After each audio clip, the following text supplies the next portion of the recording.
everyone, and welcome to the Red Bull Ring. We're here in Spielberg in Austria, and we are excited to burn some rubber. Only 4 races to go in the DTM season 2018, and the man who mastered it here in the qualifying is Daniel Juncadella. Congratulations, pole position. That was the first thing you needed to achieve, but obviously back then it was raining. Now it's dried up a bit. How tough is the race going to be? Well, it's always going to be hard. I mean, qualifying conditions were the hardest you can get. Just changing conditions, rain, stop rain, rain again, red flag. And we got the most out of it. It was a great session for me. And I mean, I have the best starting position for now, so I think the others have to worry more about the conditions. But it looks like it's going to be dry if it doesn't rain. So I just hope that it's not changing conditions all the time. Otherwise, it's a lottery. All right, well, best of luck for the race. Thank you, Daniel. And now to the commentator. So Danny Juncadella, a race winner. Best of the rookies in DTM this year. We saw momentarily Philipp. He's P9 in the points, but best of the rookie drivers. Welcome to the Red Bull Ring, and weather conditions this morning were atrocious. Now you can see there on the Nico Muller car, the Nico Muller car is on the wet weather tyres. A number of tyres, and Ricky Collard is alongside me from BMW. We've been going down the grid from our vantage point here, up high in the grandstand, to ascertain who's going to start on wets and who's going to start on slicks. It's difficult to tell from the cars that are on the grid in positions other than where we can see, but we can definitely say that Gary Paffett is on wet weather tyres at the moment. René Rast is on slicks, Robin Freins is on slicks. Loic Duval, decision yet to be made. Nico Muller on the wet weather tyres. And there you can see the Gary Paffett car definitely on those wet weather tyres. Really interesting choice because, again, from the vantage point we have here, and bearing in mind this is one of the lower parts of the track, elevation-wise, the track is drying out really rather quickly. So, of course, the chase in the Drivers' Championship is very, very close. It's Gary Paffett, Paul di Resta, and then, of course, it is René Rast. So René Rast is starting one place ahead of Gary Paffett on the grid, and René Rast is on slick tyres, Gary Paffett is on wet weather tyres. So a whole story to be told, potentially, in terms of who's going to do what with regards to tyres. Of course, there is a mandatory pit stop as we great heli shot of this Red Bull Ring circuit here and the cars down there on the grid. So you can see the cars all lined up, ready to do battle in this race. And our guest driver is Sébastien Ogier. More from Sébastien Ogier in just a moment. But BMW have something of an anniversary here in the DTM. And let's find out some more with Jens Marquardt. And now I'm here with the motorsport director of BMW, Jens Marquardt. Jens, you've got Timo Glock in 2 and Marco Wittmann in P5. So do you have a good strategy to make this race a really special one? After all, it's your 300th race in the history of DTM since BMW has been with it. And I mean, I guess you could make it very special and perhaps repeat it like in 2013 or 2014, but I think that's going to be very difficult. Well, it is going to be difficult. And now with the drying up track, you never know. Yeah, is it going to be dry tires straight away, or are we going to start on wets and then go on dry? So there's a lot still to happen. Yeah, P2, 5 and 7, not so bad. Starting point, but still an hour to go. And the guys really need to push. Absolutely. And what are your connections to the weather god? You think it's going to stay dry? It definitely is going to stay dry. But the question is, on what kind of tire do you start? All right, well, I guess we'll find out in just a bit. Best of luck for the race. Thank you so much, Jens. Back to you. So Jens Marquardt then posing that question as Hans-Joachim Stuck, the chairman of the DMSB, is down there on the grid. Good to see him here. So congratulations to BMW then, 300th DTM race as we look at the BMW driver Bruno Spengler, who is going from P15 on the grid. So which tyres should it be? Slick tyres, wet weather tyres. There is a mix across the grid at the moment, and as you can see, the man that leads the Drivers' Championship, Gary Paffett there. We did think perhaps there was a change coming because the tyre trolley was still out there, but stayed with those wet weather tyres. Now, British driver Jamie Green, as you can see, he's on the slick weather tyres. And Jamie Green will, if anyone can handle perhaps conditions which are not absolutely dry on slick tyres, then I would suggest that Jamie Green is the man to do it. Philipp, I think when we looked at his car, he's also going from slick tyres. He's going from P13 on the grid. So Philipp then, P15 on the grid, the best of the rookies in the Drivers' Championship at the moment. So Mercedes-Benz then, P1 and P2 in the Drivers' Championship. That poses a problem, surely, for the boss of BMW, the boss of Mercedes DTM, and that's Uli Fritz. So Mercedes-Benz is clearly leading the championship, that's for sure. Paul di Resta starting in P4, Gary Paffett away back, I think P10. So Uli Fritz, at this moment, Gary is leading and Paul behind him in the championship. At this point, with only 4 races to go, how high is the tension between the two? I mean, we know they're both fighters. And are you thinking of the title already? Yeah, I mean, in the end, of course, we at Mercedes, we want to push for the title because it's our last chance to get the title. So for sure, we are doing everything to get this one in Hockenheim, for sure. But yeah, I mean, there's a fierce competition between the two of them. But I think they are friends even. There's a healthy competition between them. And yeah, I think they will fight until the end. I'm sure they will. Thank you so much, Uli. Best of luck for the race, and back to you. Thanks very much, Uli Fritz, then, for Mercedes-Benz. Ricky Collard, junior driver for BMW, is alongside me. We'll speak to him in just a mo. Let's give us the grid, first of all. Daniel Juncadella, pole position for him, with the BMW driver Timo Glock alongside. Then it's Mike Rockenfeller and Paul di Resta on the second row of the grid. Paul di Resta, crucially, starting ahead of Gary Paffett. Marco Wittmann and Lucas Auer occupy the third row of the grid for this DTM race 1 of 2 here at the Red Bull Ring. Augusto Farfus and Robin Freins for BMW and Audi, P7 and P8. Then we find René Rast, who starts alongside Gary Paffett. René Rast currently P3 in the Drivers' Championship. Gary Paffett the leader. Loic Duval and Nico Muller, P11 and P12. Then to the next row of the grid, where we find Philipp Eng and the British driver Jamie Green going from P13 and P14. The 7th row of the grid completed, and the 8th row contains Bruno Spengler and Joel Eriksson. And then bringing up the rear, we have Eduardo Mortara and Pascal Wehrlein, except for one more car. Our guest driver this weekend, Sébastien Ogier, then in car number 17, goes from P19 on the grid. That's the way it looks. Ricky Collard, junior BMW driver. As we look at the team standings, you've been looking at all the cars on the grid, and I was confused because Gary Paffett, he's got those blue rims on, but actually he's just changed to slick tyres, hasn't he? I know, it's a little bit tricky, isn't it, to see from up here, but yeah, the other thing we've got to bear in mind as well is that there is a dry line, so if you're on the slick tyres, it's going to be really...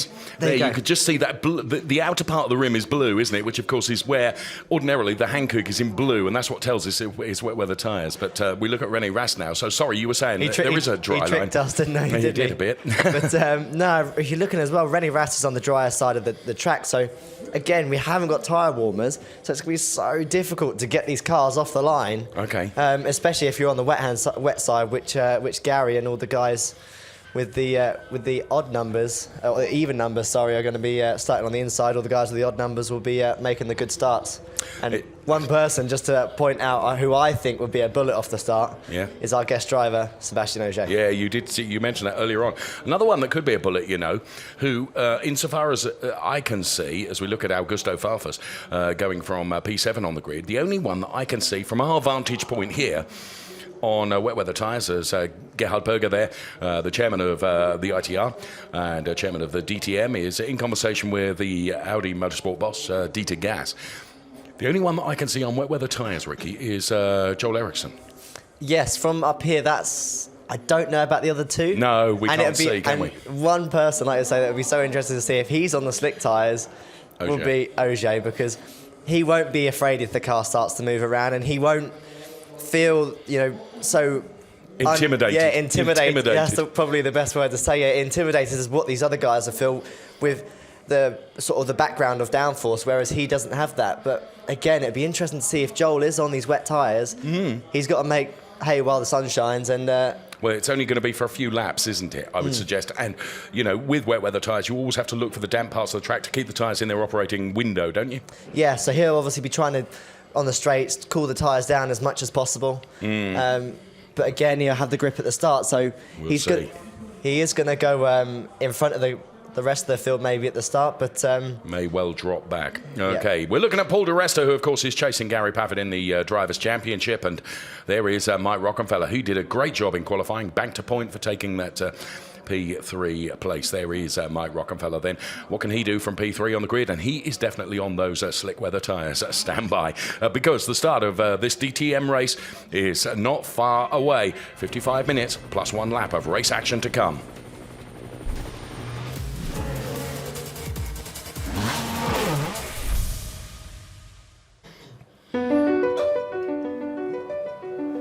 Spielberg in Austria. 75 kilometers to Graz, and DTM held here since 2001. Last year's winners, Matthias Ekstrom and René Rast, pole positions went the way of Jamie Green on both occasions.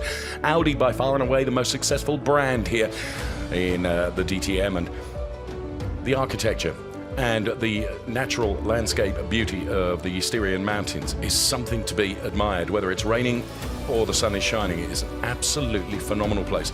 If you've not been to the Red Bull Ring circuit, I urge you to, because it is just an extraordinary circuit that's carved out of the natural scenery, and somehow it fits absolutely perfectly.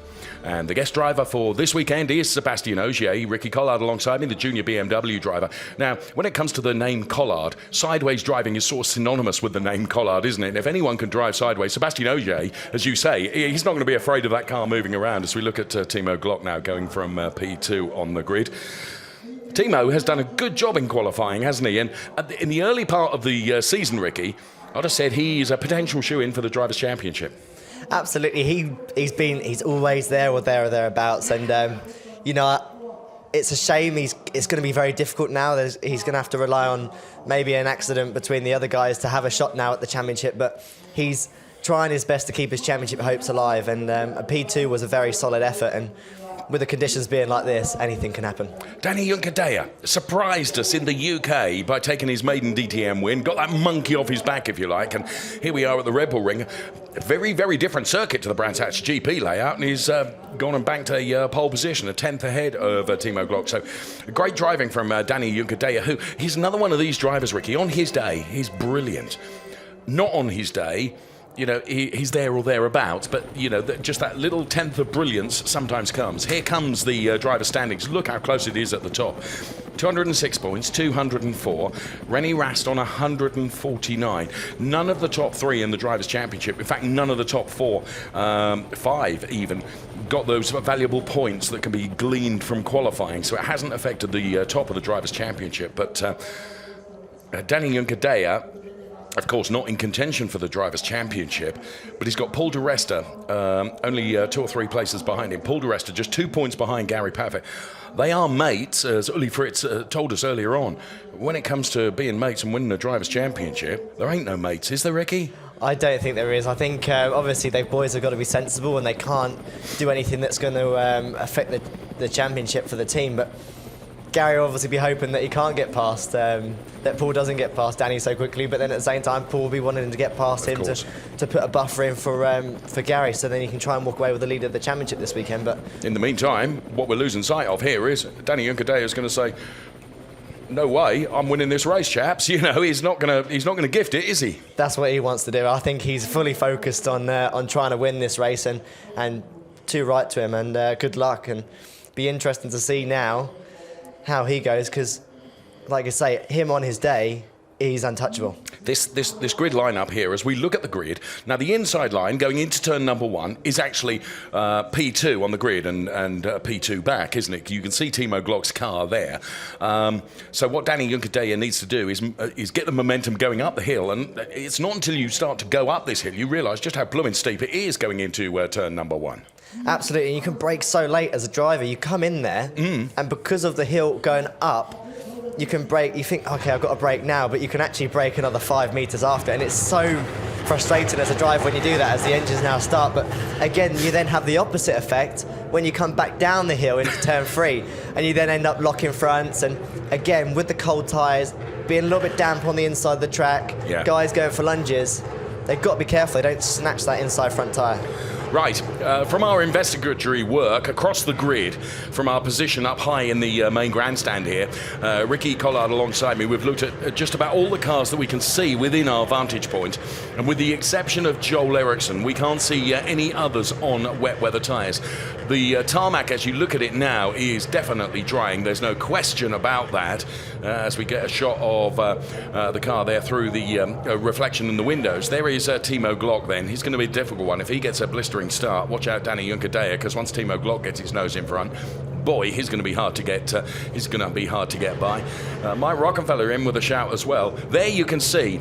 I said this earlier on. Joel Eriksson definitely on the wet weather tyres. Is he the only driver on wets? And if so, Ricky, you are a BMW man. What on earth is the strategy?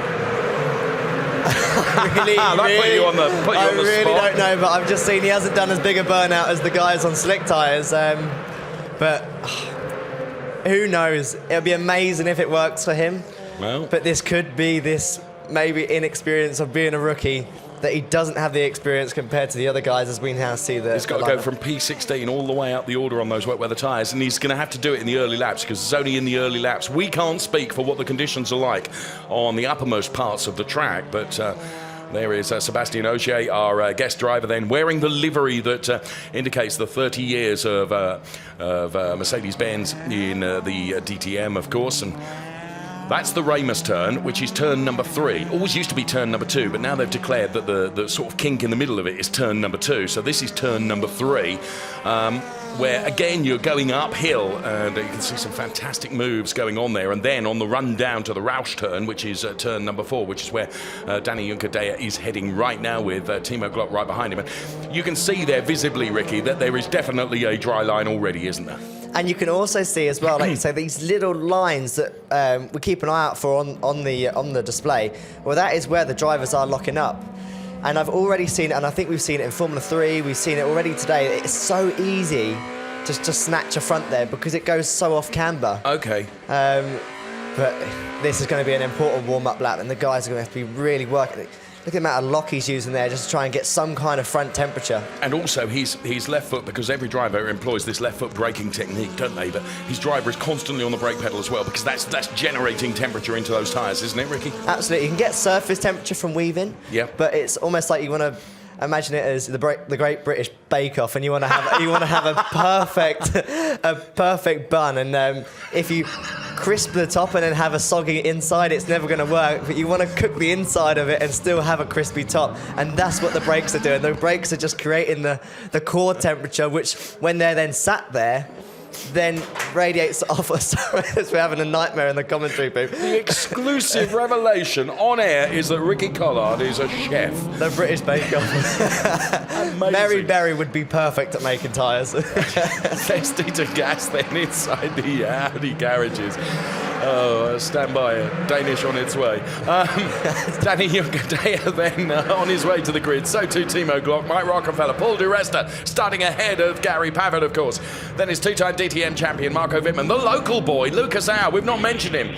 He's going from P6 on the grid, and bear in mind that Lucas Auer wants to impress in front of his home crowd. So there is, look at a focus on Dieter Gas and also on Jens Marquardt and Uli Fritz as well. We are about to go racing. We're reaching the sharp end of the championship. There are just 4 races left to be done before the championship is decided. Stand by, 55 minutes plus 1 lap. We will give you 5 red lights on the lighting gantry. When the lights are extinguished, we will be away and racing. Already, Mike Rockefeller's car heating up at the front, as you can see. Let's go racing. It's DTM, and Danny Juncadella gets a brilliant start. Timo Glock bogs down. And Marco Wittmann gets past him. Augusto Farfus might as well. Gary Pavitt is trying. He's right in the middle of a 3 abreast sandwich there through turn number 1, and he's going to lose out here. Joel Eriksson has not made the blistering start that we expected on wet weather tyres, but as they head up towards Remus turn number 3, Danny Juncadella stretching his legs already as all heck breaks out behind. Paul di Resta on a charge. He's on the inside of Marco Wittmann, but there was a touch. Robin Freins has gone round. Gary Pavitt is caught in that. Damage to the Robin Freins car. And Gary was really an unfortunate bystander in that, Ricky. Just got caught. Absolutely, that's such a shame because he's now going to have the damage for the rest of the race, but it didn't look like it was too bad. But we knew we were going to have carnage on this opening lap, especially with it being wet and dry. And unfortunately, there's the big loser, Robin Freins. It's the end of his race, isn't it? It looks like the car is significantly damaged. Philipp under investigation for pushing another car. As the cars continue, we've still got that yellow flag in that turn 3 section. Now, providing Robin Freins can get the car out, I'm not surprised we've got a safety car. And the reason I'm not surprised, Ricky, is because there is significant debris across the track. Absolutely, but what will be interesting now to see is what Joel Eriksson will do. Will he stay on these slicks or stay on these wets, or will he now box for the slicks? Because now they can build a little bit of tyre temperature whilst they're behind the safety car without so much stress of somebody trying to overtake you and lunge you. But look at the lead that Danny's pulled out in just such a short space of time. Well, the safety car is standing by to pick the cars up then off the exit of turn number 1. The big loser in that opening lap incident was that man, Gary Paffett, who, of course, into the Drivers' Championship with a very, very slender lead over Paul di Resta. And Gary then really, really slowing there, Ricky. What he'll be doing there is he'll be going really close to the pit wall. Yes. And what we could just about see there is the pit crew will be leaning over, taking pictures of the car, seeing if how bad the damage is. Understood. And whether or not he will need to pit. But, you know, at the same time, he's been really unfortunate. He's compromised, isn't he? He's really unfortunate at the start. He might as well just have a quick run through the pit lane. He's compromised, isn't he? So you can see the damage to the front end of the car on the left-hand side of the car there. That, I mean, the cars are not so aero-dependent as they once were. In comes Loic Duval. He's got damage to his car. Robin Frijns has managed to nurse the car back to the pit lane. That looks like it might be a race retirement for Loic Duval, and I suspect it might be the same for Robin Frijns, you know. That's a massive shame for the Audi guys, isn't it? Of course it is. Yes, of course it is. There's the extent of the damage on the Loic Duval car, and sure enough, I think that car is going to be pushed into the garage, isn't it? So Loic Duval doesn't even complete a lap, and nor Robin Frijns. I mean, doubtless we'll get a replay of that incident, but inevitably, at the start, everyone bunches up, don't they? And we're only at turn 3. Timo Glock really seemed to bog down there, didn't he? And Danny Juncadella just got an absolute flyer. He was away. Gary Paffett was caught right in the middle of a 3-way sweep going into turn number 1. He was already compromised. So as the cars get away then, Edo Mortara ahead of Jamie Green. Now this was where Gary got in the middle of this 3-way sweep. Just got pushed out there, so there was no damage done, was there? But he's trying to, he's lost out on places there, already heading up towards the Remus turn. What we're interested in is Marco Wittmann and Timo Glock. But then, of course, unfolding behind, there was Robin Frijns, who did get, it looked like Philipp Eng was on the inside of him. I didn't see that live. Oh, and they're all bunched up, to be fair, aren't they? And I mean, I think Philipp, as you've said more than once before, he's not a dirty driver, and I think he was just trying to avoid, actually, because he was being pushed from behind as well. So René Rast there, Philipp Eng almost connects with the René Rast car. There you can see him using the opposite lock to try and control the slide that he'd been pushed into, and of course caught Robin Frijns in so doing. So, and that's where Gary just, you know, got really, really caught out because he got the spinning Robin Frijns car in front of him, and he had to avoid that. It actually, you know, he'd got a really good entry into that Remus turn at that point until that happened. Completely blind. I just don't think you could even see anything. But more the car. The bits of Audi falling off that car. Look at it, just tumbling away. The actual impact for Duval didn't look that bad, but I think where it's obviously been caught at a bad angle, the wind's got underneath it, and it just ripped it to pieces on its way back to the pits as the marshal even nearly slips over on the wet track as well. Well, there's a fair amount of damage on that, isn't there? Yeah, Robin Frijns is on his way out of the pit lane, so they're hoping to keep the Robin Frijns car going. There's Loic Duval then, very, very disappointed, will be taking no further part in the race, and the engineer's looking at the car and deciding, yeah, sure enough, I was right, Robin Frijns has come back out again. So minus quite a section of his car, but he feels that, and the engineering team feel that the car can continue. Obviously, he's going to be right at the back now. And, of course, Sébastien Ogier, he finds himself in P16 now. And one thing as well that's interesting, they've got him out just before he goes a lap down. Yes. So he will now... he can catch the back of the crocodile, can't he? Yeah, and now he will be going within reason, not flat out, because obviously they're under safety car conditions, but he'll be pushing and he'll have hot tyres when he gets into the back of them. But you can see it has damaged the rear of the diffuser. He's about 4 corners away from this pack of cars, Ricky. He's making his way through turn number 8 now, whereas the cars, of course, are on their way up to the Remus turn now. Yeah, so he should have hot tyres, and then when the safety car pulls in... he will have perhaps a little bit of an advantage? Maybe a little bit of an advantage, but the poor bloke's got no diffuser left. So there's a swings and roundabouts, I think, that's here. Safety car in. Do you know what?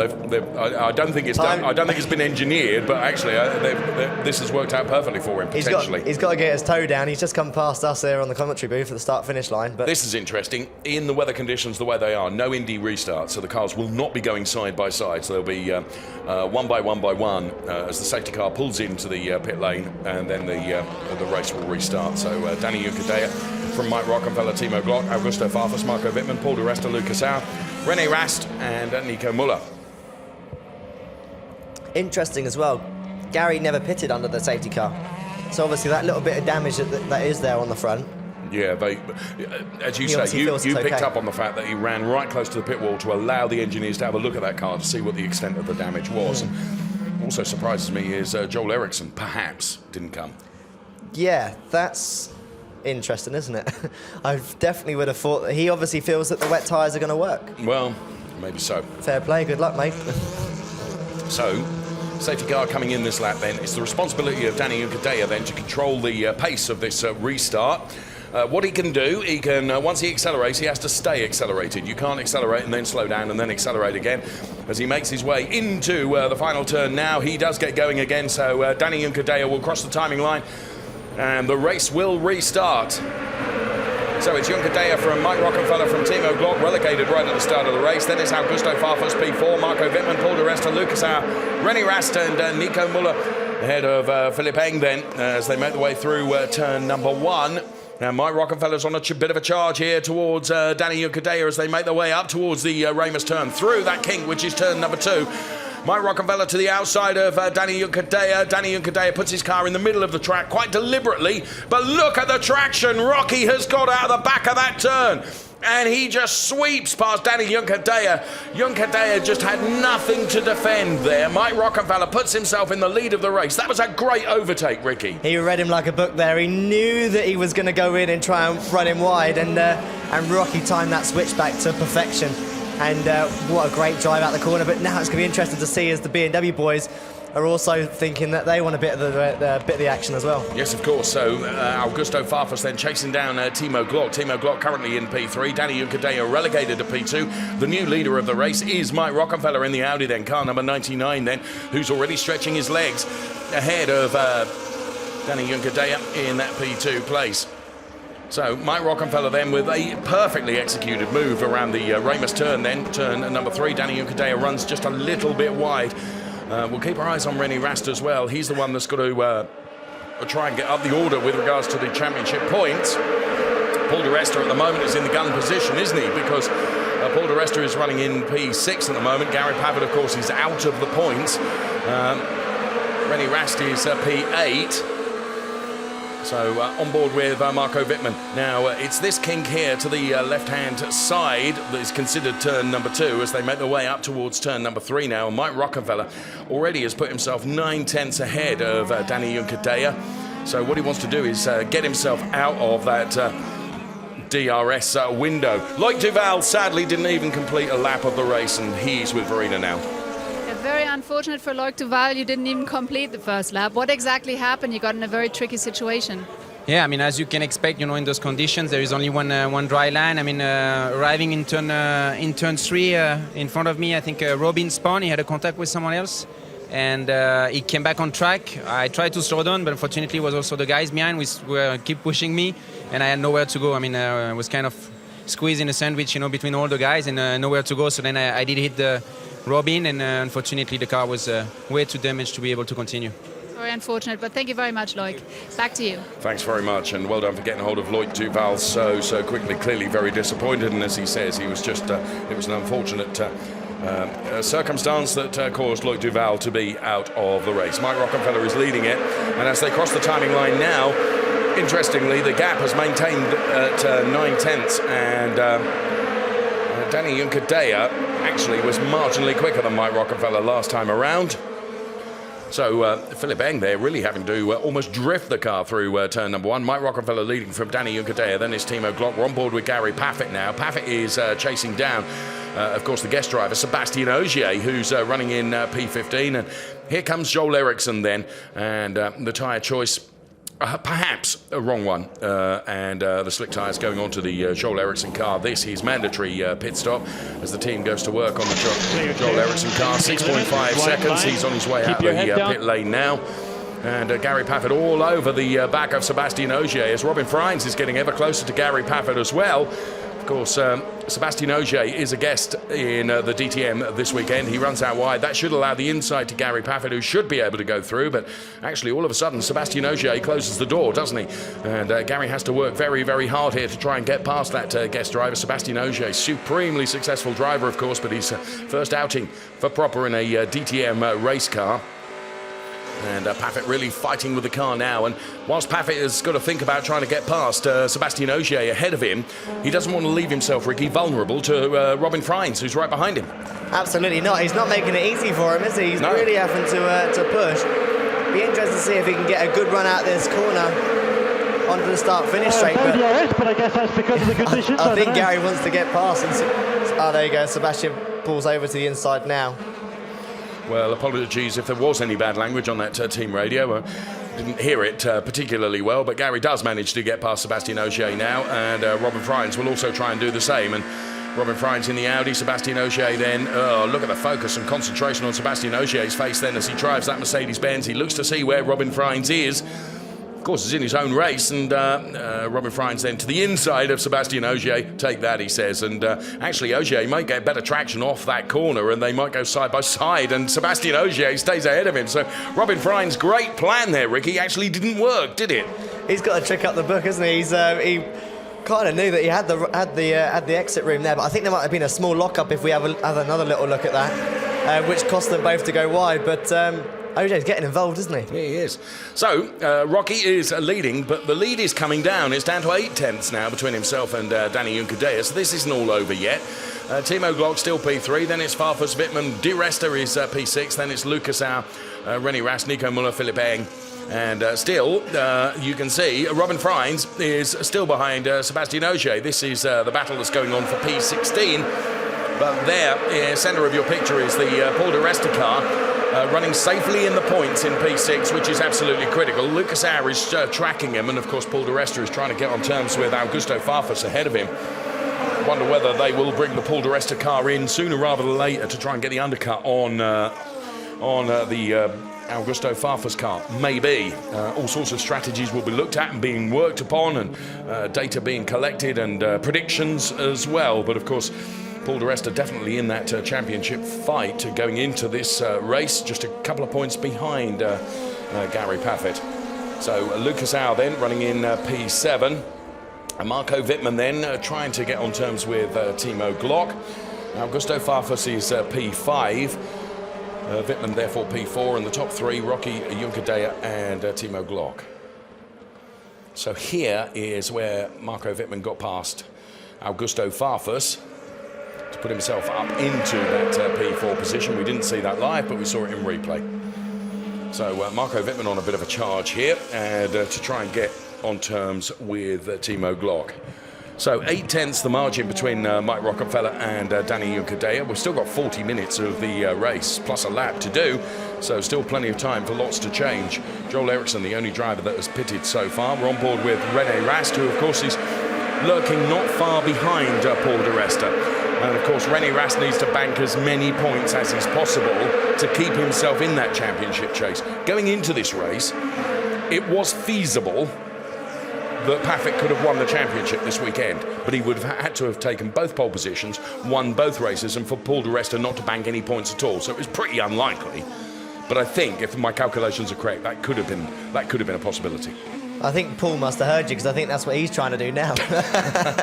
But what would be really interesting, the two, René Rast now all of a sudden is up to gear, hasn't he? And he's found a bit of pace, and at the same time, it looks like Lucas Au has found a bit of pace as well behind Paul. So it looks like it is going to be stacking up a little bit. And if René can get past Lucas, he knows that that's his championship contender in front of him. So he'll then have to be very clever on how he overtakes.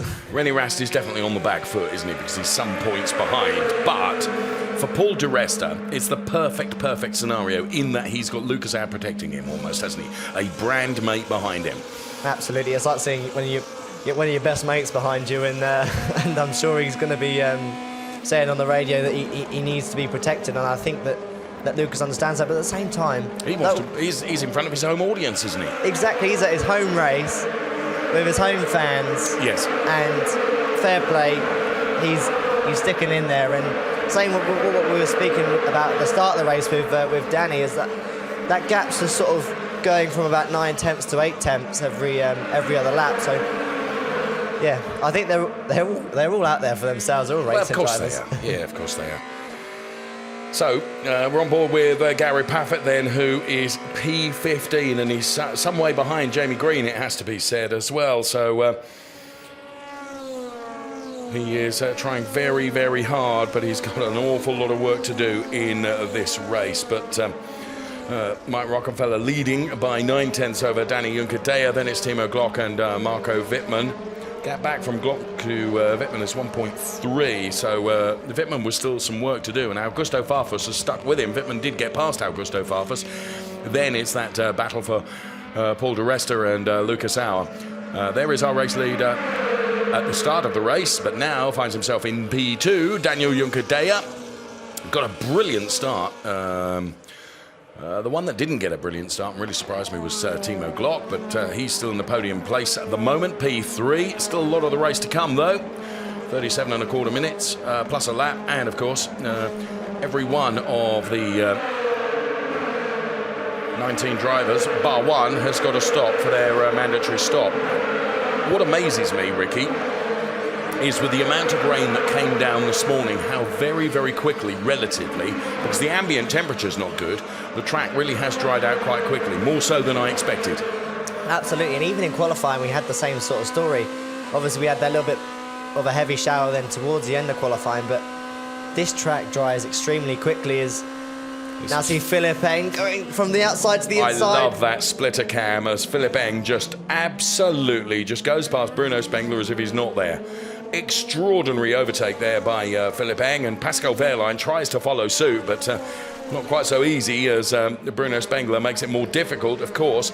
But now he's on the outside of Bruno Spengler. Now you're going to have to be really brave and stick with this as Pascal Wehrlein. We just crossed back to the race leader, Mike Rockefeller, in the number 99 Audi with Danny Juncadella in P2. I'll tell you what, Danny Juncadella all of a sudden has found a little bit of pace to try and compete with Mike Rockefeller, who of course has taken the lead away from him, but Mike Rockefeller responds by setting the fastest lap. Danny Juncadella is staying within that 9 tenths behind Mike Rockefeller. Be interesting to see when they cross the timing line now what the difference is in terms of times relative between the two of them. And yeah, sure enough, Danny Juncadella has taken a 10th out of Mike Rockefeller. And they're both broken away a little bit. And Timo Glock, actually, as you pointed out, he's put in a fast one, hasn't he, Ricky? He's now just taken the fastest lap as well.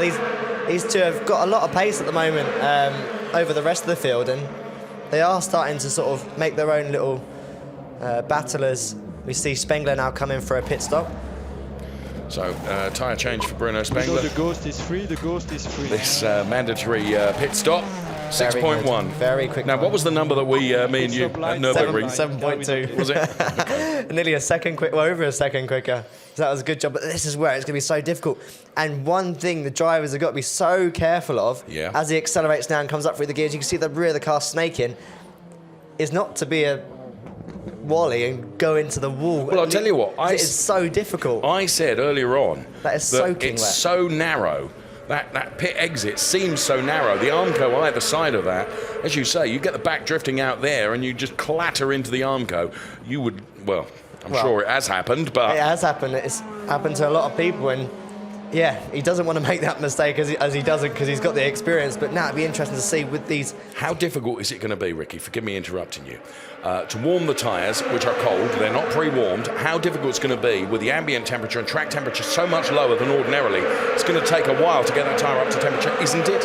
Absolutely, and the guys are going to struggle to actually weave to warm the tyres up because it's so wet offline. As we now see Pascal Wehrlein come in as well for another stop, or for his first stop. But yeah, and the other thing as well, you've got to be so careful when you pull into your grid box now.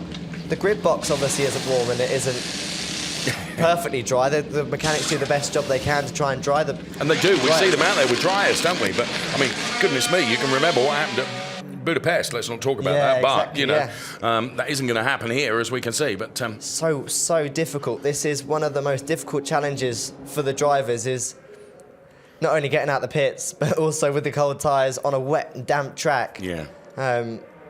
So there, Wehrlein, you can see how the back end of the car just snakes away. Tell you what, the race is on for the lead here, because Juncker Deyer, over the last couple of laps, has just, he's consistently lapped quicker than Mike Rockenfeller, and he's brought the gap down to 7/10 now. And there you can see team boss of Audi Phoenix, of course, Ernst Moser, on the pit wall. There you can see 0.9, 0.8, 0.7. Juncker Deyer hasn't given up on this, Ricky. Absolutely not, but look at the gap they've got to P3. Yeah. They really are. They're in a league of their own at the moment, these two, and they're really pushing. And what happens is when one driver pushes, it pushes the next one. And but it'll be interesting now, will Danny try and do the undercut and pit a bit earlier? You've taken the words out of my mouth. But then, on the flip side of the coin, he will then have older tyres towards the end of the race. Yes. As we now see another Audi stop. But presumably, because the ambient temperature and the track temperature is lower, as Juncker Deyer's got by him. Juncker Deyer has done him. He must have heard you. Well, that was on the way. That was on the way up to the Ramus turn then. Oh, I so hope we get a replay of that pretty quickly, because we didn't see that live. So, Rocky, here it comes. He's tracking him. He'd taken it down to 6/10, the gap between the two of them. He'd done it even before they got into the turn, Ricky. That's a great move from Juncker Deyer. Extremely strong on the brakes, isn't he? And at the same time, Mike gives him racing room and respect, but God, that's very late. You don't very often see the overtake actually happen before the turn. And now, look how he's driving away from Mike Rockenfeller. What on earth has happened? All of a sudden, Danny Juncker Deyer, of course he would have had DRS available to him, but he has just escaped up the road now, hasn't he? So Rocky, of course, got past Danny Juncker Deyer in the early stages of the race, but now all of a sudden, you can see Juncker Deyer is using the DRS as he crosses the timing line, and he's already a second ahead of Mike Rockenfeller, and that's in the space of 2/3 of a lap, Ricky. Absolutely. We said that Danny on his day is unstoppable, and he is going to be very, very difficult to stop today. And here comes Paul di Resta then, and Paul di Resta, P2 in the Drivers' Championship. He is stopping now. Nico Muller has stopped. Jamie Green has stopped. Bruno Spengler has stopped. Pascal Wehrlein has stopped, and so too has Joel Eriksson as they go to work on the Paul di Resta car. And make sure you push, Paul. Make sure you good push. Stop. 7.7. There or thereabouts. It was a nice, consistent stop. Push. Yeah. So di Resta then on his way out of the pit lane now, of course, on cold tyres. They've not been pre-warmed, so that's going to make the car very vulnerable at the rear, isn't it? Climbs uphill now. The pit exit is towards the exit of, or just beyond the exit of turn number 1. Don't cross the white line. He doesn't. And who's he going to have in contention with him? That's going to be Nico Muller, isn't it? Yeah, but Nico Muller now will have tyres that are 3 or 4 laps warmer than Paul, as you see him now just desperately trying to get any kind of temperature into them tyres. Well, in fairness... Oh, and he's locked up as well. Muller pitted just 1 lap earlier. So now, Paul di Resta should be a sitting duck to Nico Muller, shouldn't he? So Paul di Resta now is going to stick his elbows out and try and make that Mercedes twice as wide as it is, because Nico Muller should have the grip advantage. So there you can see Paul di Resta really heavily defending, but he locks up again. And Ricky, that's so much easier to lock up, isn't it, on cold tyres? Absolutely, but the problem is he's locked twice in 2 corners, and it's the right front every time. That right front is now going to start to have a flat spot. Right. He's got to be so careful now that he doesn't find the same flat spot again and again and again. Otherwise, he'll be coming in again for another tyre stop. Augusto Farfus in, and also in is Gary Paffett. Jamie and Bruno. They've just got to do anything they can with Paffett, haven't they, to try and get him up the order. The pit lane behind you. This isn't a quick stop. Actually, it's better than I expected. 6.9. I thought we were going to go beyond 7.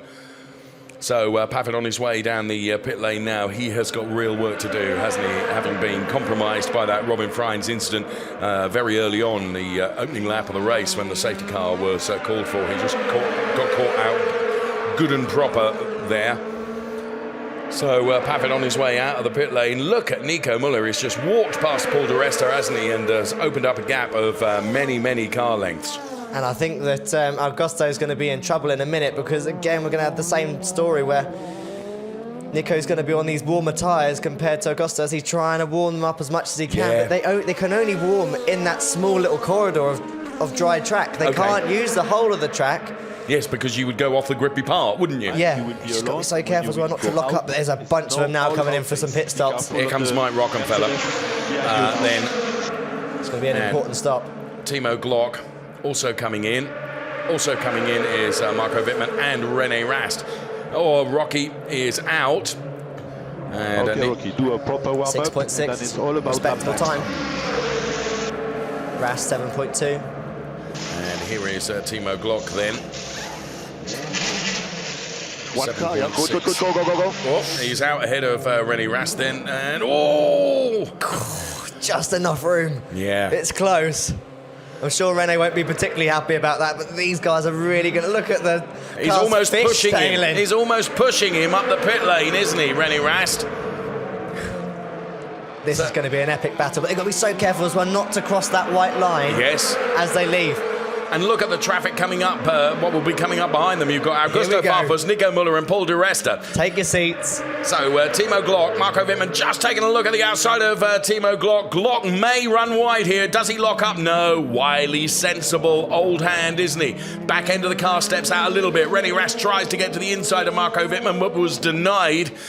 Denied, really. We've got three abreast in the background as well. It's oh my goodness everywhere. Me. Look at this. Paul di Resta, Augusto Farfus and Nico Müller.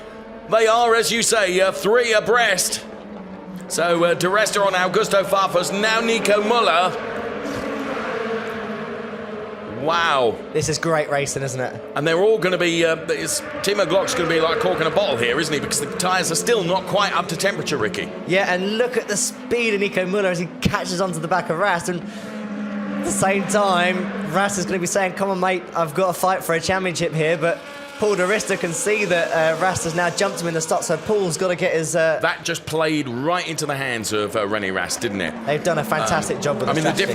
The difference between the two of them in terms of the points, it's, René Rast needs more points than this, but nonetheless, every single point counts, and he is ahead of Paul di Resta, who was P2 in the points. Nico Müller, I'll tell you what, is pushing René Rast almost into turn number 1.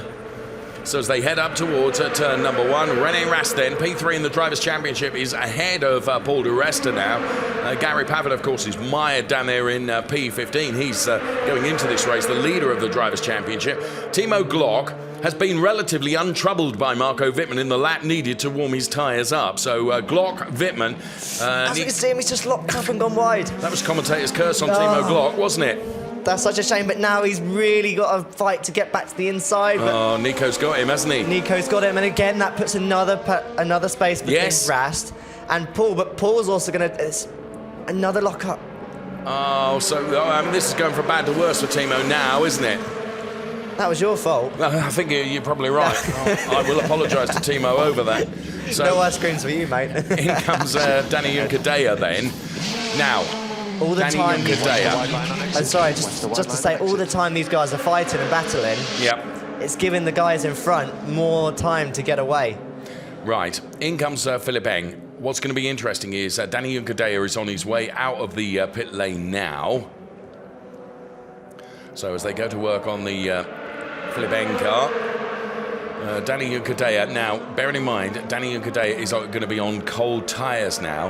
And through turn 1 now comes Mike Rockenfeller. Now, Mike Rockenfeller in the number 99 car stopped on lap 17. Now, is this good strategy from Mercedes-Benz? I think it is, because Danny Juncadella is going to have enough space between himself and Mike Rockenfeller not to be too vulnerable, as René Rast now reels in Marco Wittmann. Danny Juncadella should have enough of the track to be able to warm his tyres up. Nico Müller on the inside of René Rast as René Rast tries to get past Marco Wittmann. He leaves himself vulnerable to Nico Müller, and sure enough, Nico Müller has gone through. Here comes René Rast to try and chase that position back, but Nico Müller is going to have a go at Marco Wittmann now. He's got to be brave and try and go all the way around the outside. He loses out to René Rast. So it's back to as we were in the space of just a few hundred metres ago then. So Marco Wittmann under real pressure from this pair of Audis behind him. First of all, it was Nico Müller. Now it's René Rast. Well, actually, first of all, it was Rast. Then it was Müller. Now it's back to Rast again. And whilst all this is going on, Paul de Resta is just thinking, get out of my way. I want to get up the road here. But he's not quick enough to be able to do it. It's like shuffling a pack of cards, isn't it? All of a sudden, they all change positions, but then all of a sudden it goes back to where it started. And as you can see now, Rocky's going to be desperately trying to catch up to Danny, but Danny's got to make sure that he doesn't lock a front. Or doesn't. I don't think he did, Ricky. I think he did that really, really well. We're on board with Mike Rockenfeller through turn number 1. Danny's tyres now should be up to enough temperature. I mean, Rocky has closed the gap relative to when they restarted, but following their pit stops, but I still think Danny has got enough now to be safe from any charge from Mike Rockenfeller. He's driving extremely well, isn't he? And using, his head and not pushing too hard. But how are you meant to come out of the pits and not push when you've got guys breathing down your neck on warm tyres? Rast now has got the slipstream. He goes to the outside. He's going to cut back to the inside. No, he's going to try and go right the way around the outside. He's got to go all the way around the outside at the Roush turn, which is turn number 4, but then tries to get back inside. He is on the inside as well. But he's got his car alongside him. He's going to do it, but he's going to be on the outside for the next turn. So Marco Wittmann stays concreted there. Look at them side by side. Sufficient racing room be given between the two of them all the way around the outside again, which would give him the inside for the next one. There was a bit of a squeeze there, and René Rast ends up having to yield, and you can see how unhappy he is about that. I mean, Marco drove him as wide as he could, didn't he? Absolutely. He didn't put him on the gravel. See another replay of that, especially in onboard. But God, these guys are really gloves are off, aren't they? And they're getting down and dirty with each other, having a proper fight now. As you see Philipp down the inside of Gary Paffett. So Eng then and Gary Paffett, but that was Paffett trying to get past Philipp Eng, and of course he's being pushed by Pascal Wehrlein as well. So he's tracking the Philipp Eng car. But let's go back to this battle, which is going on between Marco Wittmann and René Rast as they head up towards the Remus turn again. René Rast. Now, where is Wittmann going to put the car? René Rast wants to put it wherever Wittmann doesn't, but of course he needs to keep the momentum to be able to come out of the turn with traction so that he's not vulnerable once again to Nico Müller. Is he going to have another go to the outside of Marco Wittmann? Marco staying to the inside, isn't he? Trying to make him go right way around. Marco's just put that car right in the middle, hasn't he? Which, of course, is his right to do that. I have to say that he is under investigation for forcing René Rast to yield, to leave the track. So Wittmann is under investigation. I'd like to say that I think that was as near to fair as you could make it, that previous incident. I mean, he did run him wide, didn't he? He did give him a hard time, and it'd be interesting if we could see some more replays of that. But everywhere we look at the moment, he's getting a black and white flag for it. There you go. There you go. But that is only a warning, Ricky. He doesn't get a penalty, does he? But here it is. You've got your wish. Touching everywhere, aren't they? All the way around. But they're side by side for must be 3 or 4 turns. And this is great stuff. Look at the pair of them leaning on each other as smoke and little bits of carbon fibre fly everywhere. In fairness, dare I say this is exactly what we want to see from touring car racing, isn't it? Absolutely. We want to see good, clean, hard racing, and that's what we're seeing now. But cleanish. Well, as clean as we're going to get it between two championship rivals. But he is trying hard, isn't he? He is trying hard. But this is the other thing as well, is how much DRS they're going to be using whilst they're battling all the time. Rast is down to just 4 DRS usage. 4 laps worth. Yeah, for the rest of the race. Wittmann has got 9, hasn't he? I was reading Rockenfeller's. Rockenfeller's got 12. But Wittmann is nowhere near Rocky, so therefore Wittmann can't even use DRS to defend against René Rast. So Wittmann sort of almost banking his DRSs as at last Lucas Auer comes in. Exit Wittmann and Rast.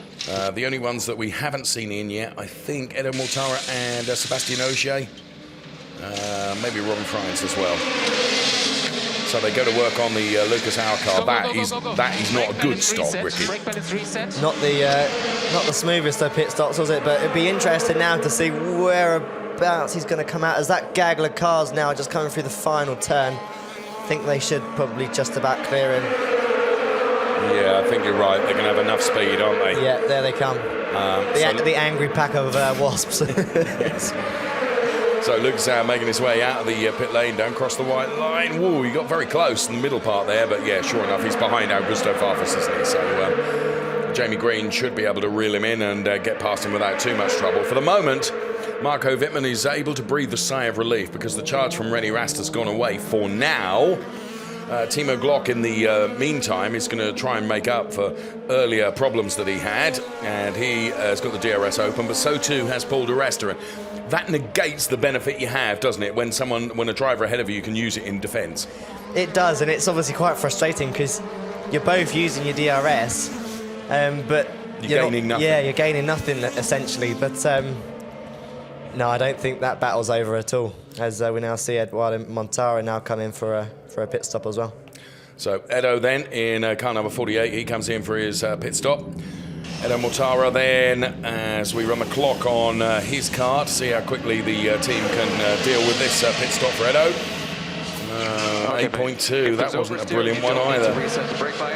You're coming out in a big fight. So here is the race leader, effectively. I know the leader is actually now Sébastien Ogier. But this is going to be interesting. He's going to come. But what's really cool here, if you actually watch the speed that they go round turn one compared to somebody coming out of the pits and going around turn one, just gives you a back-to-back of how slow, as we see these great aerial shots, yes, how slow the car actually is on the cold slick tyres. So, Sébastien Ogier leads a DTM race. All right, he's got to come in for his pit stop, but it's just nice to say that, isn't it? That definitely go down on the CV. I've led a race. Led a DTM race, yeah. Not many laps, but I have led. I think his CV is not short on success, is it? To be fair. No, definitely. I did a similar thing at the touring cars last weekend. I didn't brake into turn one, and for about 10 metres, I did lead the race. Sorry, just saw Robin Freins there on the inside of Pascal Wehrlein, whilst behind Gary Pavitt went really, really wide, having lost out to Wehrlein, Freins and Philipp Eng. So it's going from bad to worse for Gary Pavitt, and I'll tell you what, Robin Freins has really got his elbows out, hasn't he, as he puts himself ahead of Philipp Eng. Hopefully we'll get a replay of that, because there was that four-way fight going on there. And on the splitter cam of Philipp Eng's car now, looking at the back end of the Robin Freins car, which is not as attractive as it normally is because half of it is missing. The whole diffuser section coming off in the earlier stages of the race. In fact, when he was hit by Philipp Eng, not deliberately, but Philipp Eng had nowhere to go. Here it is. So Pascal Wehrlein first of all, and then in the queue behind Robin Freins. Now, to be fair, Gary was pushed out wide by Pascal, who in turn loses out. And there's the contact between the two of them. And Pavitt's day has gone from bad to worse, hasn't it, Ricky?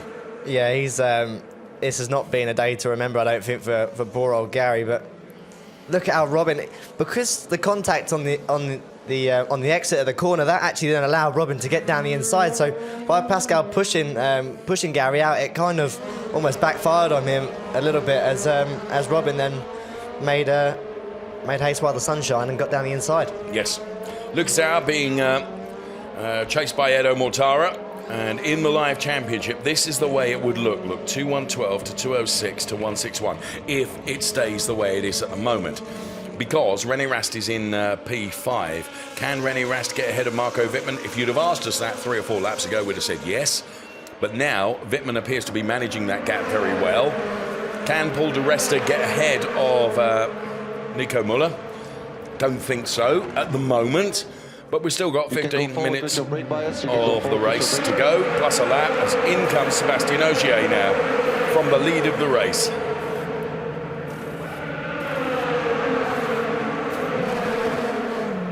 And he's released. Okay, go. Expected to exit from Ericsson. Expected to exit from Ericsson. Push. Now he will be mega through on the exit of the pits to watch. Yeah. This is perfect conditions. If the whole track was like this, he'd be laughing. There you go. Robin Freins has got to give that position back to Pascal Wehrlein. They've decided that he got the position unfairly. As I said, Luke Sauer would become vulnerable to Jamie Green. It's perhaps taken a couple of laps longer than I expected. But Jamie Green will go through on... well, maybe he won't.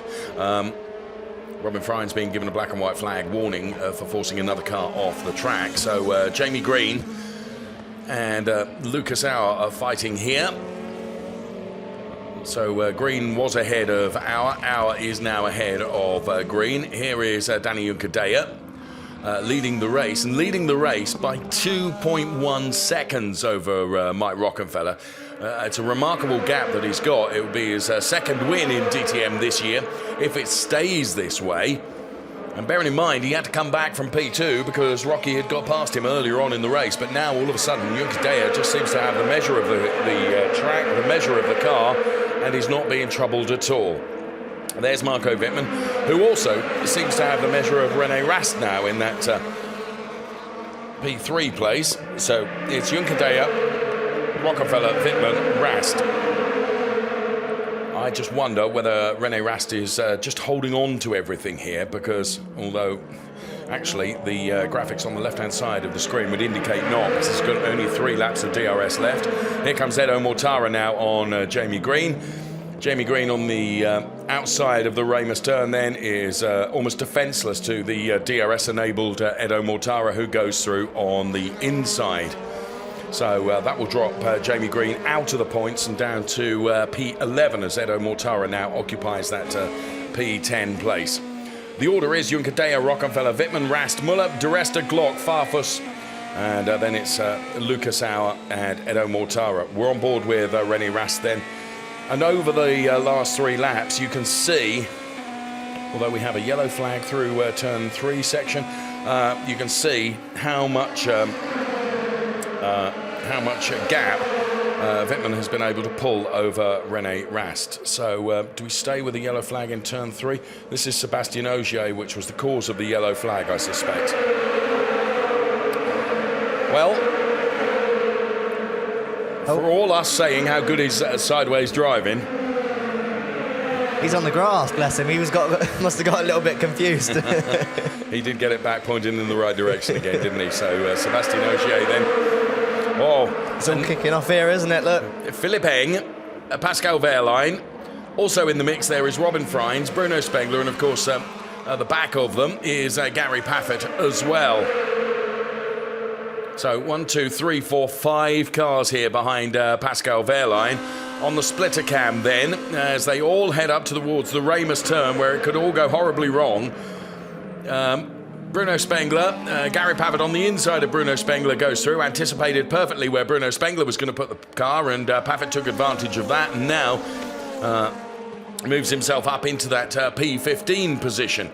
So Pascal Wehrlein now getting a black and white flag for forcing another car off the track. There's been quite a few black and white flags, it has to be said, in this race, and we're on board with Gary Paffett now, who, of course, from our championship prediction, will lose the lead in the Drivers' Championship if it all stays this way over the remaining 11 laps, plus a lap or so that we've got left in this DTM race. The race being led by Danny Juncadella, 2.8 seconds up the road from Mike Rockenfeller. The look of focus and concentration on Gary Paffett as he just tries to reel in the Robin Frijns car. Unfortunately, Ricky, for Paffett, he's a long way from being in the points, isn't he? Yeah, it is. An awful lot would have to happen.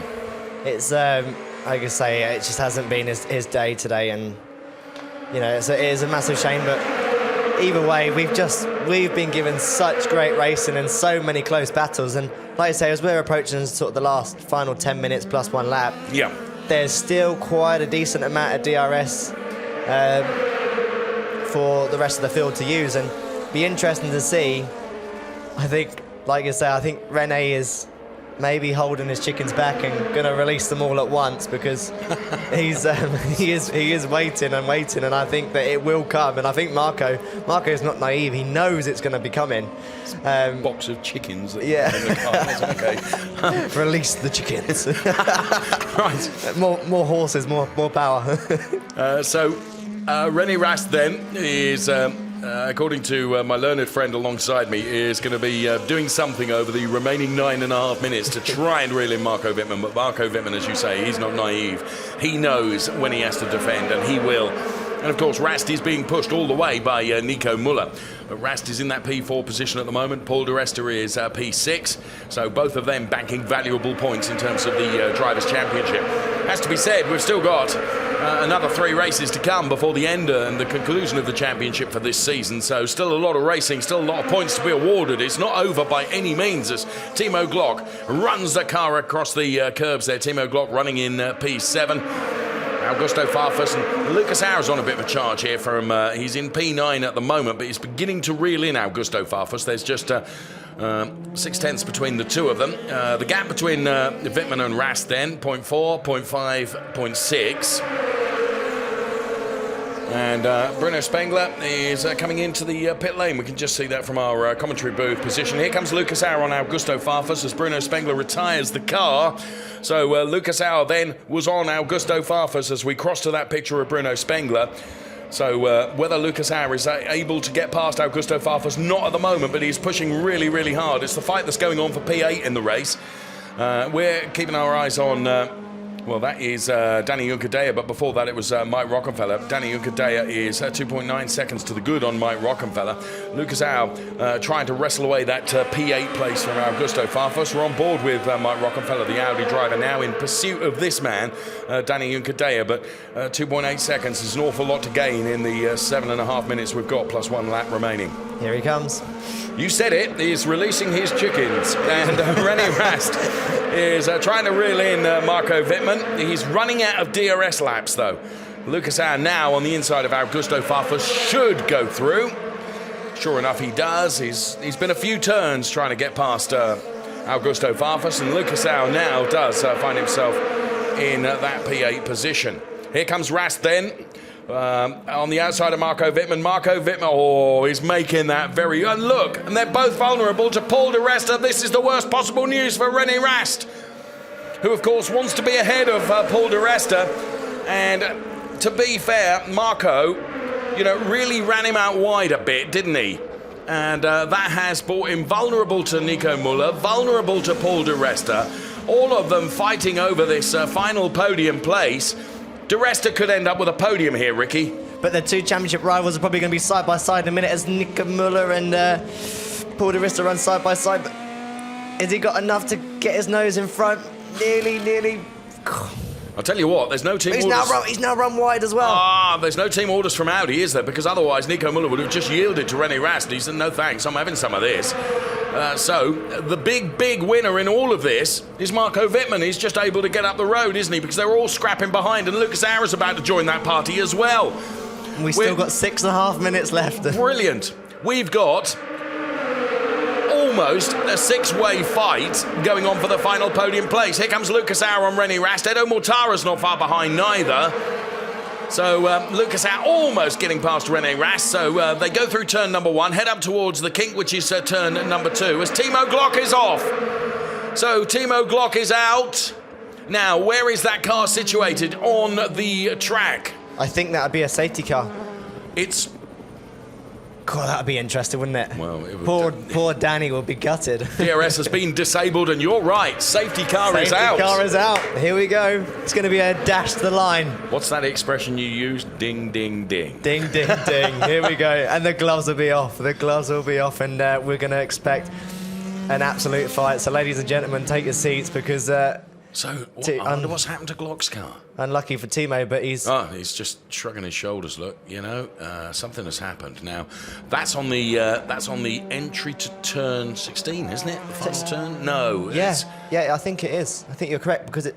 No, because where's pit in? We would see pit in, of course, we? Yeah. So I reckon that's probably turn 9.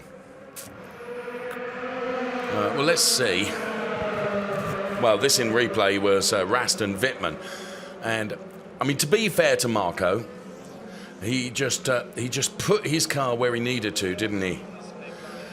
Well, earlier ago, Bruno Spengler retired the car from the race. Let's hear from him.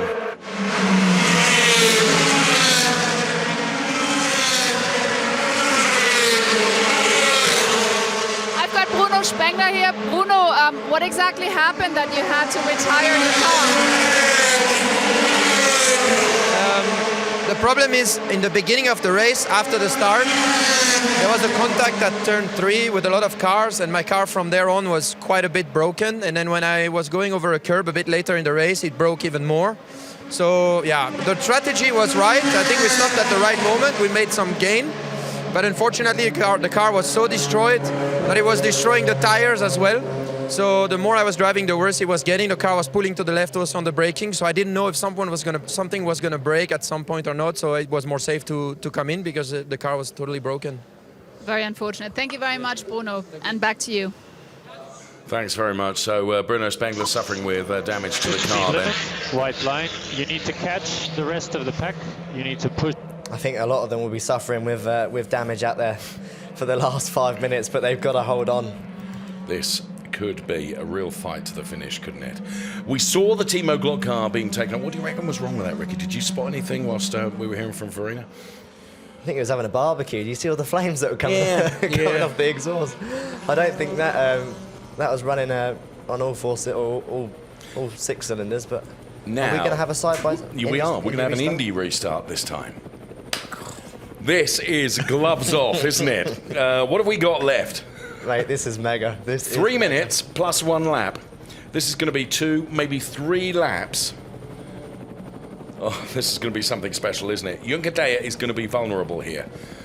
Vulnerable, perhaps, to Wittmann, more so than Mike Rockefeller because of where they're positioned in the side-by-side Indy restart. This is something I love about DTM.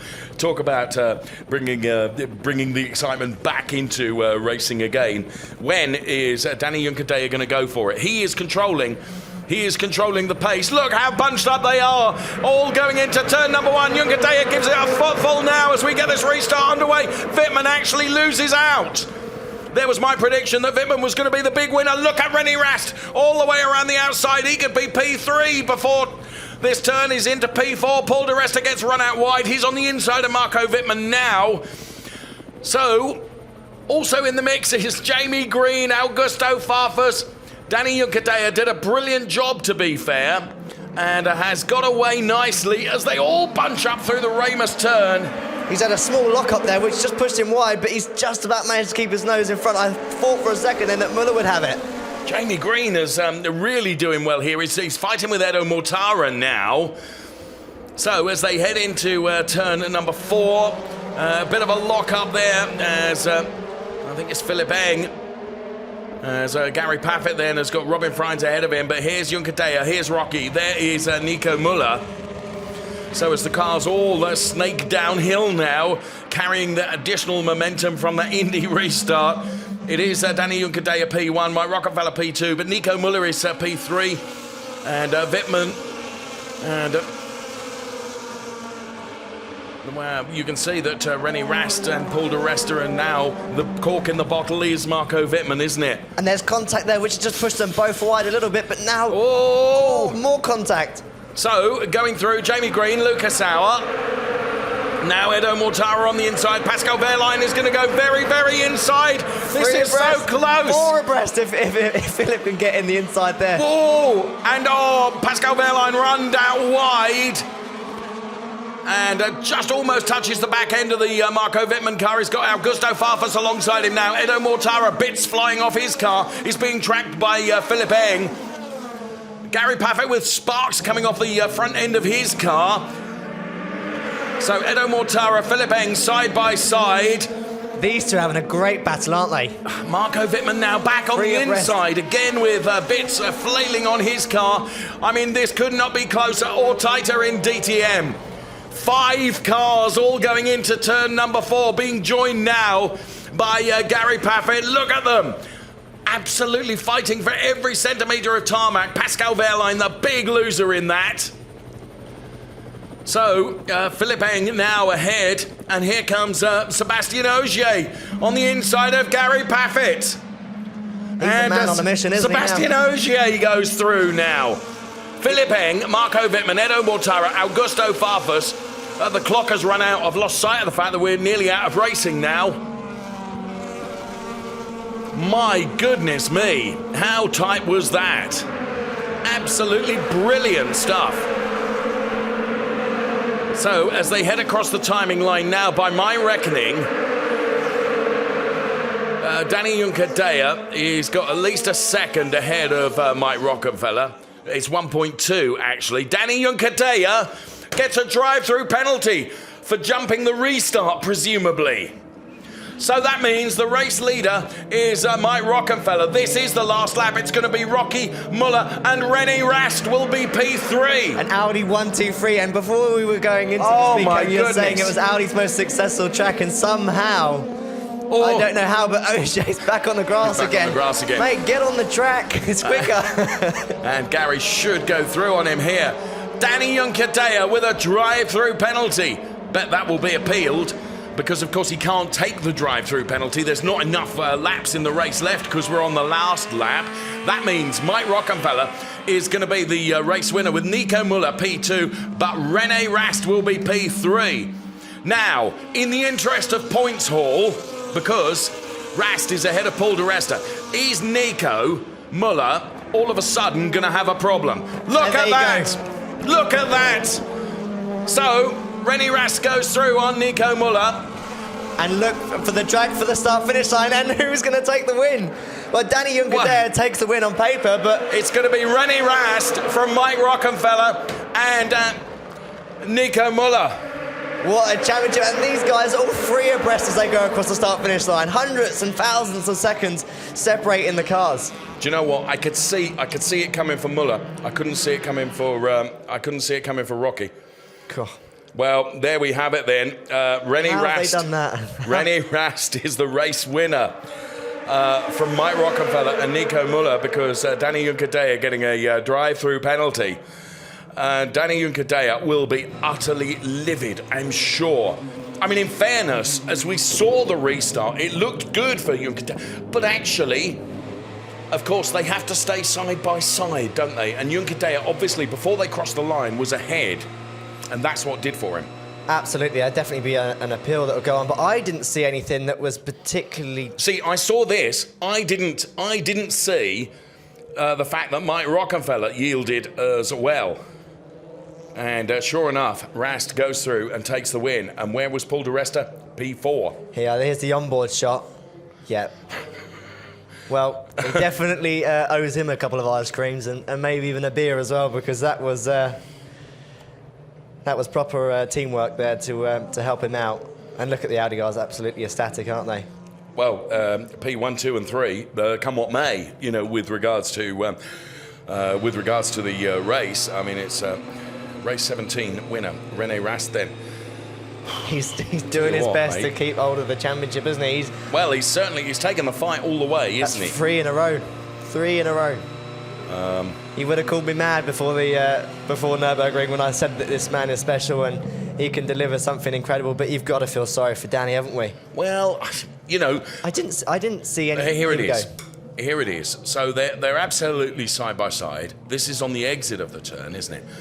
Now, the only thing, keep an eye on his brake lights. They're on, off, on, off, on, off. So maybe, I don't know, that could have maybe been a reason. Where's the line? There it is. Or is it that line? You see, if it's the second line, then he is ahead, isn't he? And that's what would do for him. But it depends. Did the lights go out and then Rocky was slow in his reaction, or did he just jump it too early? I'm sure it's going to be looked at, isn't it? He stays straight, doesn't he? Yeah, there's no weaving or bits of bodywork flying off before they've even started.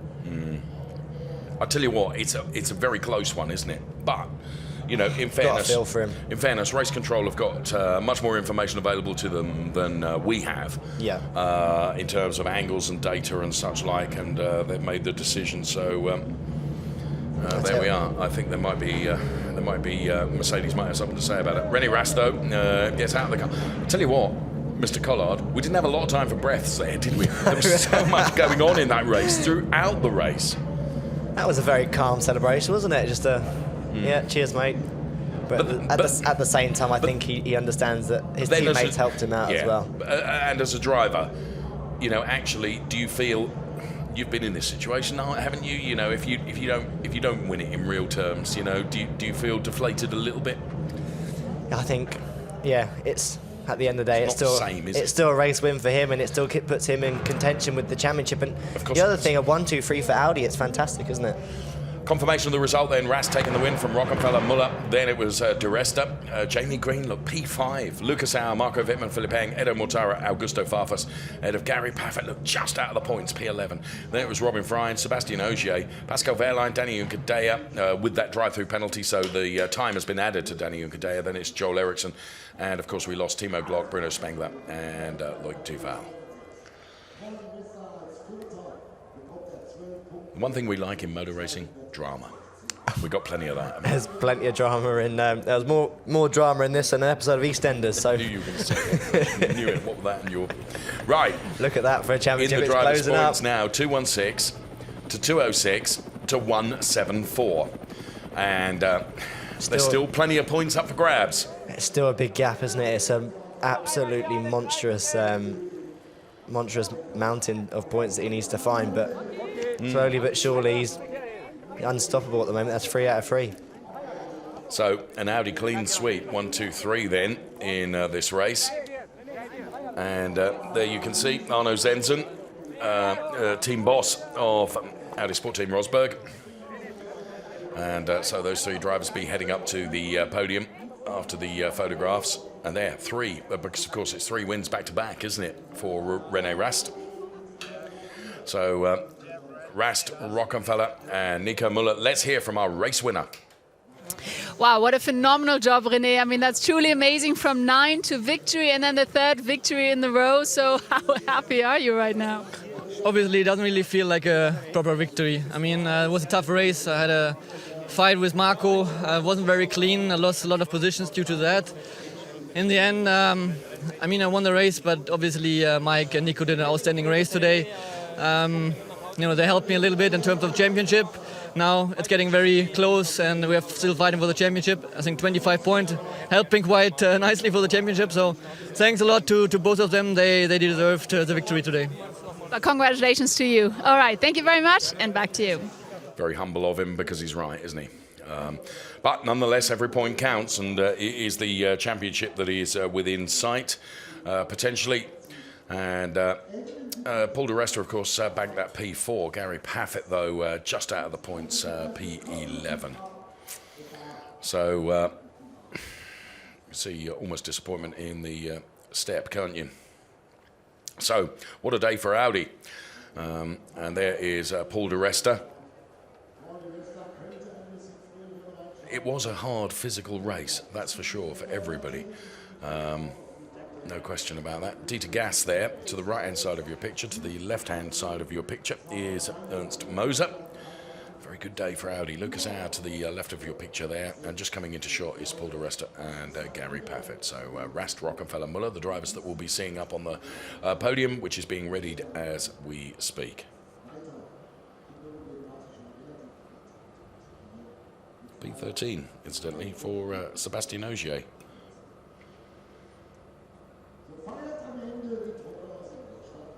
Super slow-mos of some of the drivers, including Joel Eriksson and Marco Wittmann. He had a tough race, that's for sure. Ended up finishing P7.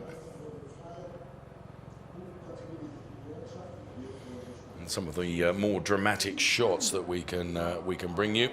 Of course, the big loser in the race, Danny Unkadea, relegated to P15 because of the drive-through penalty.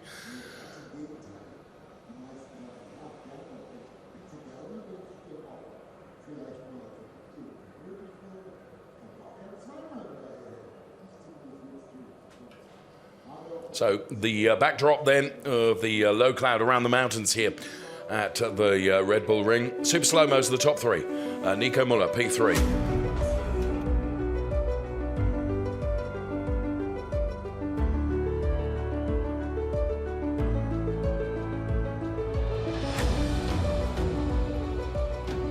P2 for the Audi driver, Mike Rockefeller.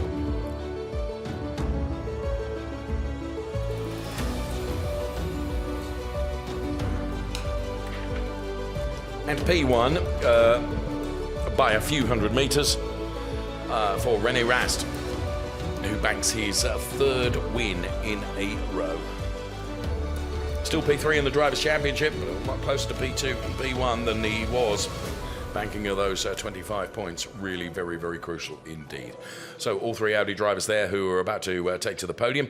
René Rast, Nico Müller and Mike Rockenfeller, the drivers that you will see. Rast to the left-hand side of your picture, Nico Müller right behind him, and to the right-hand side is Daniel Schuster, one of the PRs from Audi.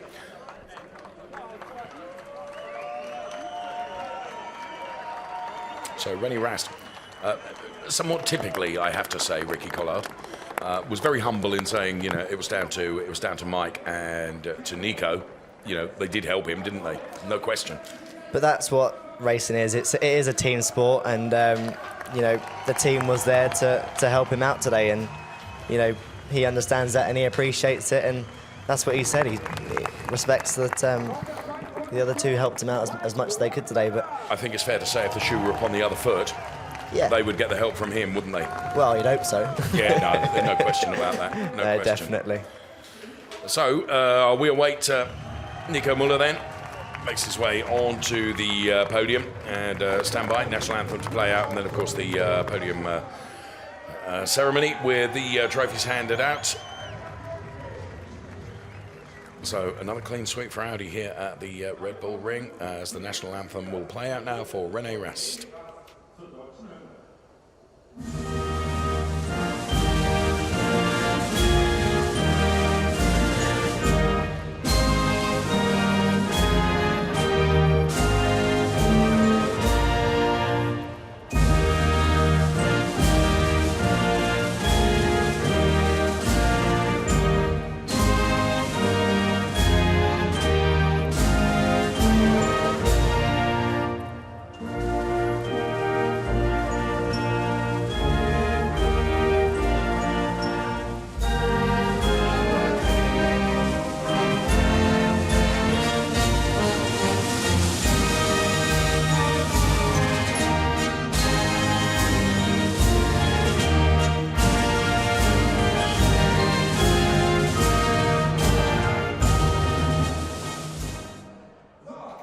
So the anthem plays out for René Rast then. Arno Zenzen looks on. And trophy presentations then about to be awarded. Mr. Mick Doohan is here. Five-time 500cc motorcycle champion making the trophy presentation to René Rast. Always lovely trophies here at the Red Bull Ring, I have to say. I love them. I've got very fortunate to be one of the few people that have got one of those ones back at home, but it's amazing. They've always kept the same trophy design. And Victoria, the next top model contest, who makes the team's presentation there. So, for what did you win your trophy then, Ricky? We had a couple of trophies from when I did the GT Masters there. So well done you. Yeah, we had a couple, but here we go for second place. Hans-Joachim Stuck, the chairman of the DMSB then. A bit reluctant there, wasn't he? That was speed your reactions up, son. I'm going to keep that if you ain't quicker. Got a few of his own, hasn't he, as Hans-Joachim, that's for sure. So he makes the trophy presentation to Mike Rockenfeller. And Thomas Drebin there, the downhill winner in 2018, makes the trophy presentation to Nico Müller, P3. Very fragile, them trophies, though. Are they? Yeah, they're glass, so you don't want to accidentally drop one. You managed to get yours back in hand luggage extraordinarily without any damage. Well done, you. Right, so they all get together on top of the podium then for the photographs. So René Rast, Mike Rockenfeller, and Nico Müller.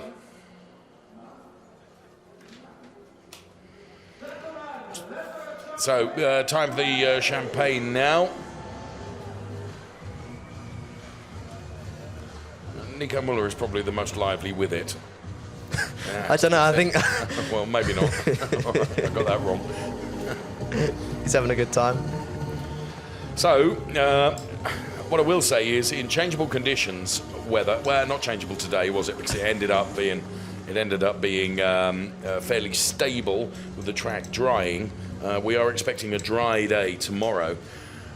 So, confirmation of the result then. Mike Rockefeller finishing P2 because René Rast won the race. P3 was Nico Muller, then it was Paul de Resta, Jamie Green, Luke Sam, Marco Wittmann, Philipp Eng, Augusto Farfus, Gary Paffett P10, so getting a point because of the Danny Juncadella drive-through penalty.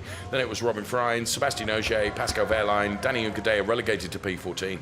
Then it was Joel Eriksson, Edo Mortara, and we lost Timo Glock, Bruno Spengler, and Loic Duval.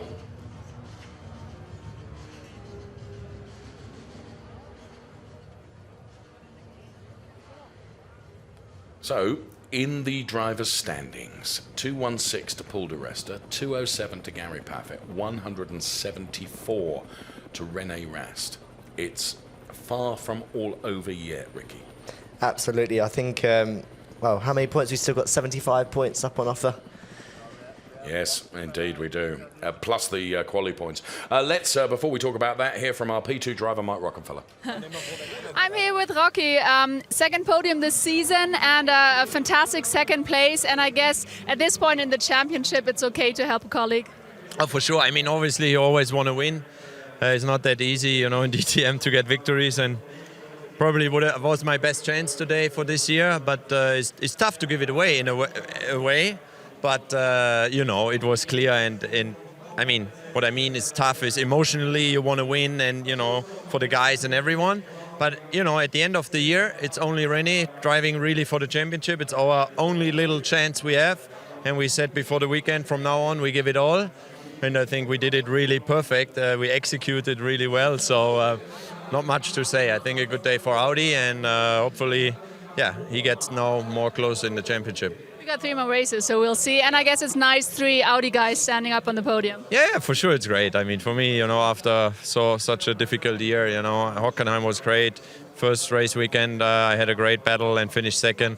And then it was really tough till now. And I'm just enjoying the day, that I had a good pace and that I was actually the best Audi until the end, and we all know why. But that's totally fine. Like I said, I mean, congrats to René because I think from where he came, he did an awesome race.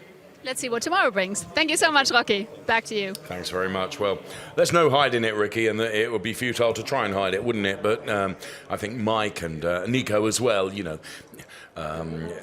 they did what is expected of them. And as I say, if the shoes had been on the other foot, I'm sure René would have been doing the same. Absolutely. These guys are paid professionals and, you know, they are here for the team and they've got to be there for all of them. But sure. I think that Nico Muller was one of them. Forgive me interrupting you. He's with Verena now. A very happy man, I guess. Nico Müller, congratulations to a really fantastic race. And coming from P12 to P3, I mean, that makes you proud, right? Definitely. No, it was a very good race. Had a lot of fun out there. Some very hard battles. René and Marco in front of me, they had some action going on, and I tried to stay out of trouble, keep my car in one piece, and try and attack at the end, which worked out very well. Team did a great job, so I'm very thankful to them for the hard work they've done all year. And to have an Audi podium lockout, I think, is something nobody really expected coming here. And we made it stick today, and we try again tomorrow. I bet you will. Thank you so much, Nico. Back to you. Well, there we have it then. Ricky Collard, it was a very dramatic, drama-filled race, wasn't it? Absolutely, and it's been an absolute pleasure to be here today. And, you know, I'm going to go and jump in my race taxi now. They've dried the track out for me a little bit, and we'll see you all again tomorrow. Looking forward to that. Sadly, Ricky Collard does not have an XXL passenger seat available for me quite yet. I've dropped enough hints, but I don't think it's going to happen. So there we have it. Bye-bye from Ricky and myself.